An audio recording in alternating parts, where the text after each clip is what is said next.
Selamat pagi, salam sejahtera untuk kita semua. Yang terhormat, Bapak Isnanda Zaini Rohman, selaku dosen mata kuliah Investasi dan Pasar Modal. Pada kesempatan kali ini, saya akan membahas tentang analisis fundamental MERK, yaitu kode saham dari PT Merck Indonesia Tbk. Baik, saya akan mengawalinya dengan menganalisis perusahaan secara kuantitatif.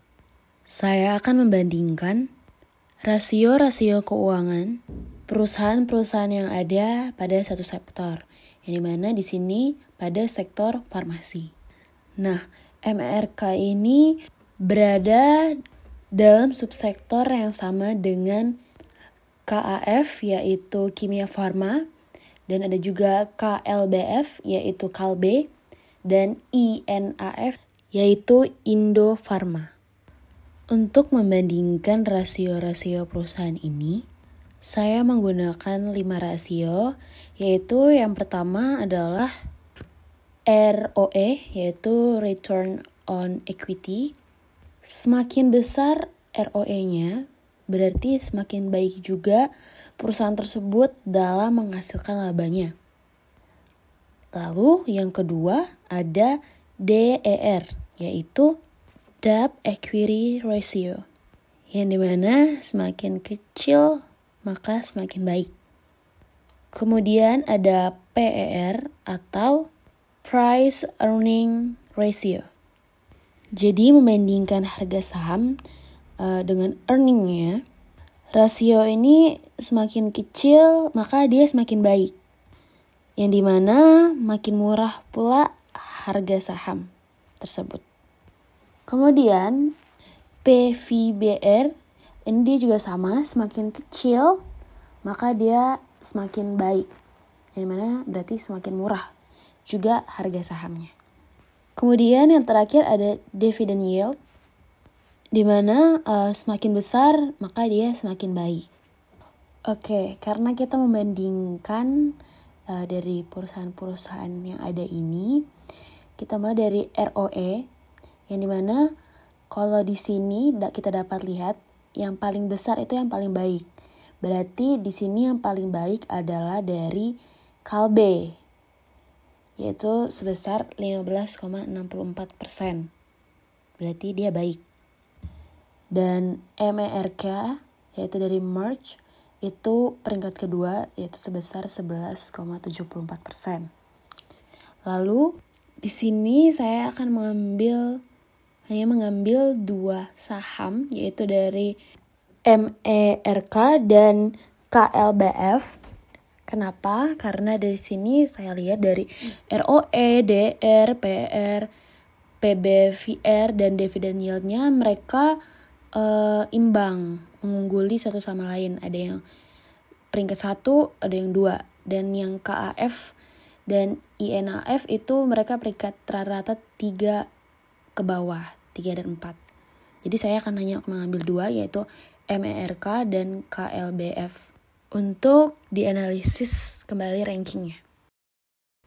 Baik, selanjutnya ini kita langsung akan menganalisis ranking dari MERK dan KLBF atau Merck dan Kalbe. Dapat dilihat di sini dari ROE-nya, KLBF pada peringkat pertama karena semakin besar nilainya maka semakin baik. Lalu pada urutan kedua ada MERK. Lalu selanjutnya yaitu rasio DER. Di sini KLBF memegang posisi 1 karena semakin kecil maka dia semakin baik. Dan MERK pada posisi 2, ranking kedua. Lalu ada PER, di mana semakin kecil maka semakin baik karena harga sahamnya berarti murah ya, semakin murah. Di sini memegang posisi pertama adalah dari MERK. Lalu kedua dari KLBF, berarti saham dari MERK itu murah. Lalu PVBR itu memegang posisi 1, yaitu adalah MERK dan keduanya KLBF. Nah, untuk dividend yieldnya sendiri, ini yang memegang posisi 1 adalah dari MERK. Lalu posisi kedua ada KLBF. MERK mengeluarkan dividen sebesar 3,86% dan KLBF 2,27%. Dimana semakin tinggi berarti semakin banyak ya dividen yang dibagikan. Kemudian setelah dijumlahkan maka terlihat hasilnya. Di sini MERK sebanyak 7 poinnya dan KLBF yaitu 8. Yang dimana jumlah yang lebih kecil itu yang akan saya analisis lebih lanjut. Baik, kalau tadi saya sudah membanding-bandingkan rasio-rasio pada setiap perusahaan, yaitu analisis kuantitatifnya. Nah, pada saat ini saya akan menganalisis secara kualitatif. Mengapa memilih PT Merch Indonesia Tbk? Yang pertama karena MERK ini memiliki performa yang sangat baik dibandingkan pesaing lainnya di sektor farmasi. Lalu MERK ini juga perusahaan farmasi dan kimia tertua di dunia. Yang dimana MERK ini juga sudah ada selama hampir 350 tahun. MERK juga menawarkan produk-produk khusus dan bermutu tinggi. Selain itu juga MERK telah menjadi perusahaan yang benar-benar global dengan 50.000 karyawan di 66 negara yang bekerja melalui terobosan solusi dan teknologi. Pada kehidupan kita sehari-hari, ketika kita sakit, pasti kita ada menggunakan salah satu produk dari Merch ini sendiri. Baik, selanjutnya saya akan masuk ke profil perusahaan yaitu PT Merch Indonesia Tbk. Perusahaan ini didirikan pada tahun 1970 yang dimana dia merupakan perusahaan yang memiliki hasrat di bidang healthcare, life science, dan performance materials. Jadi perusahaan ini memiliki semangat di bidang teknologi dan kecintaannya terhadap sains dan semangat, yang mana beroperasi pada bisnis farmasi dan kimia di Indonesia. Di bidang farmasi, perusahaan ini telah memproduksi produk sebagai berikut, yaitu salah satunya ada Neurobion, Sangobion, dan Glucopage. Sedangkan di bidang kimia, MERK memasarkan berbagai jenis bahan kimia, zat warna, serta berbagai spesialisasi kimia lainnya. Nah, PT Merch Indonesia Tbk ini sendiri menjadi perusahaan publik pada tahun 1981 dan merupakan salah satu perusahaan pertama yang terdaftar di Bursa Saham Indonesia. Hingga kini, PT Merch Indonesia Tbk berkembang bersama 640 karyawan yang berkantor pusat di Pasar Bo, Jakarta Timur. PT Merch Tbk menjadi pusat manufaktur bagi grup Merch di kawasan Asia Tenggara, karena satu-satunya yang menjadi fasilitas pabrik di kawasan ini. Produk-produk PT Merch juga telah menjadi pemimpin di pasar obat resep. Baik, selanjutnya yaitu sejarah singkat dari PT Merch Indonesia Tbk. Jadi, PT Merch Indonesia Tbk ini didirikan pada tahun 1970. PT Merch Tbk menjadi perusahaan publik pada tahun 1981. Sebagian besar saham dimiliki oleh grup Merch yang berkantor pusat di Jerman ini dan merupakan perusahaan farmasi dan kimia tertua di dunia. PT Merch Tbk merupakan perusahaan multinasional yang bergerak di bidang farmasi dan kimia di Indonesia. Dan grup Merch memperkerjakan sekitar 33.000 karyawan di 61 negara dan beroperasi di bidang farmasi, obat-obatan, peresepan, dan obat bebas. Dan bahan kimia seperti kristal cair dan produk performa serta pengetahuan kehidupan.